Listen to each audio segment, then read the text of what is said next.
চালাই ছোট্ট করে, হ্যাঁ? ওদের দিন যতই যাচ্ছে গরম ততই বাড়ছে। সাধারণ মানুষ থেকে শুরু করে রিক্সাওয়ালাদের কোনো একটা বললে বলে দিব যে রাজধানী পল্টন থেকে রাজধানী শেষ হয়ে যাবে না।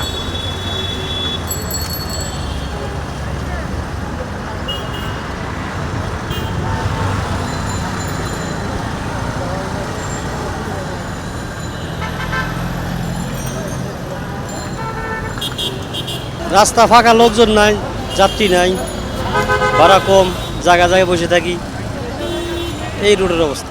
গরমের তাপ তো অনেক, গাড়ির মধ্যে বসে থাকা যায় না, এত গরম, গাড়ির মধ্যে বসে থাকা কষ্ট হয়ে যায়। এই গরম অনেক বেশি গরম, যেই গরমে মানুষের শরীর অনেক ক্লান্তি হয়ে যাচ্ছে, বুঝছেন। সেই আসছি বসুন্ধরা থেকে, এখানে আসছি একটা কাজে, এখানে আসে অনেক গরম লাগতেছে, এক গ্লাস পানি খেলাম। যদি পানি না থাকে মানুষ স্ট্রোক করে মারা যেতে পারে, এই কারণে পানি খেলাম। বাইরে অনেক গরম, এসি মোড়ের শরীর মোড়ে অনেক খারাপ, দ্বারা ভালো লাগতেছে। গরমে দাঁড়াই থাকতে পারতেছি না, শপিং মলের সামনে এসির বাতাসে একটু দাঁড়াইছি, খুব ভালো লাগতেছে। এর যে রোদ, সে গরমে এখানে যান শেষ, যেন ওই যে এগুলা শরবত খেলাম, গাড়ি করে চালান খুবই কষ্ট, রোদে থাকা খুবই মুশকিল হয়ে গেছে একবারে। রিক্সা চালাতে গরমে খুব কষ্ট হয়, মোড়ে মোড়ে যে কোনো একটা শরবতের ব্যবস্থা থাকলে একটু সুবিধা হলে হয়। হ্যাঁ, এটা সরকার থাকিয়ে করা লাগলে হয়। গরমের কারণে খুব অতিষ্ঠ লাগতেছে, কাঁচা আম খাচ্ছি, কাজ কাম করতে পারতেছি না, তাই তো বাইরে এসে দাঁড়ায় আছে। হ্যাঁ, গরমে অবস্থা তো খুব খারাপ, গরমে তো গাড়ি চালাইতে কষ্ট হয়, ক্লান্ত লাগে, গরমে বৃষ্টির সম্ভাবনা আছে, তো সেই জন্য বেশি একটা বাইরে হওয়া যায় না। মাঝে মধ্যে যে বিকাল হইলে একটু অফিসিয়ালি কাজে বাইরে বের হওয়া যায়। এই হলো গরমের অবস্থা, আরও কয়েকদিন হয়তো এরকম চলার সম্ভাবনা আছে। আর স্কুল শিক্ষা প্রতিষ্ঠান, এখানে দেখা গেছে বাচ্চাদের জন্য গরমটা আরও বেশি ভয়াবহ অবস্থা, এই জন্য সরকার কয়েকদিন ছুটি দিয়েছেন। হয়তো এরপরে আবহাওয়া পরিবর্তন হলে আবার স্কুল শিক্ষা প্রতিষ্ঠান ক্লাস শুরু হবে। রোদে কষ্ট হয় গাড়ি চালাইতে, পাঁচাবেলা গাড়ি চালাই, সারাদিন ঘুমাই, মানে সন্ধ্যের রক্তে বাইর হই, যাত্রী কম, রোদ বেশি, রোদে বয়ে দেখার লাগে, যাত্রী কম। গরমে তো রিক্সা চালানো খুবই কষ্ট, বাতাস নাই, গরম, প্যাসেঞ্জার পাওয়া যায় কম, তারপর সবাই অস্থিরতা, আমরাও অস্থিরতা, গরম তো প্রচণ্ড। এই গরমের বোতাও তো বলা লাগবে না, সবাই জানে, খুব কষ্ট হয়। যারা গা অতিরিক্ত ঘামে তারা আরও ক্লান্ত বেশি হয়, এ তো সবাই জানে।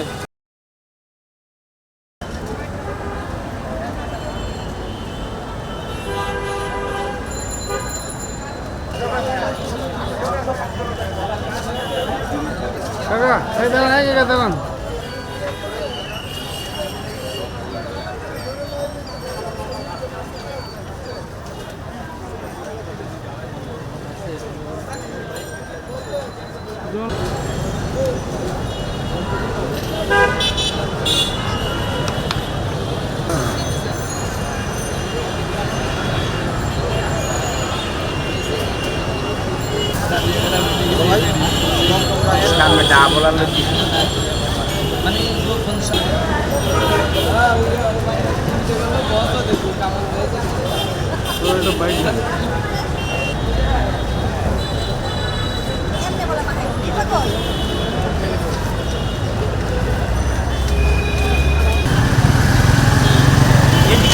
অন্য দিকে তাকান।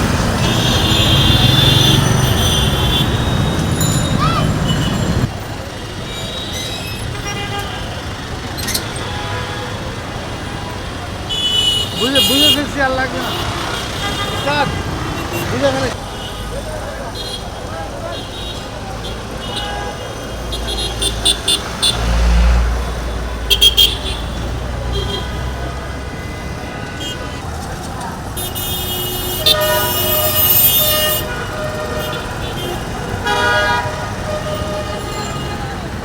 সর্বশেষ তোমার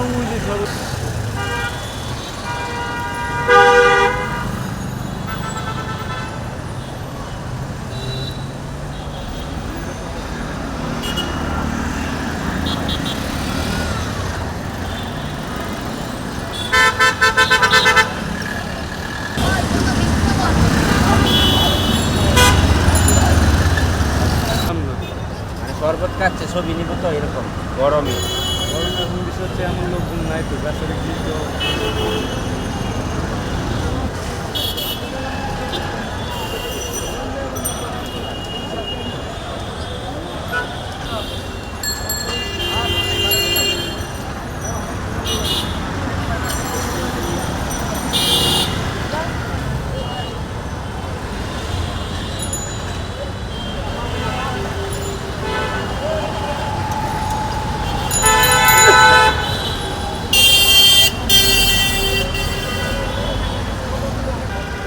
আসেন,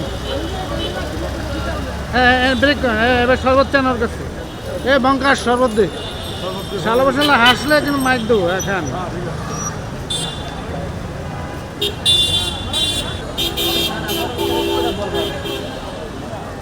খাও খাও খাও খাও খাও।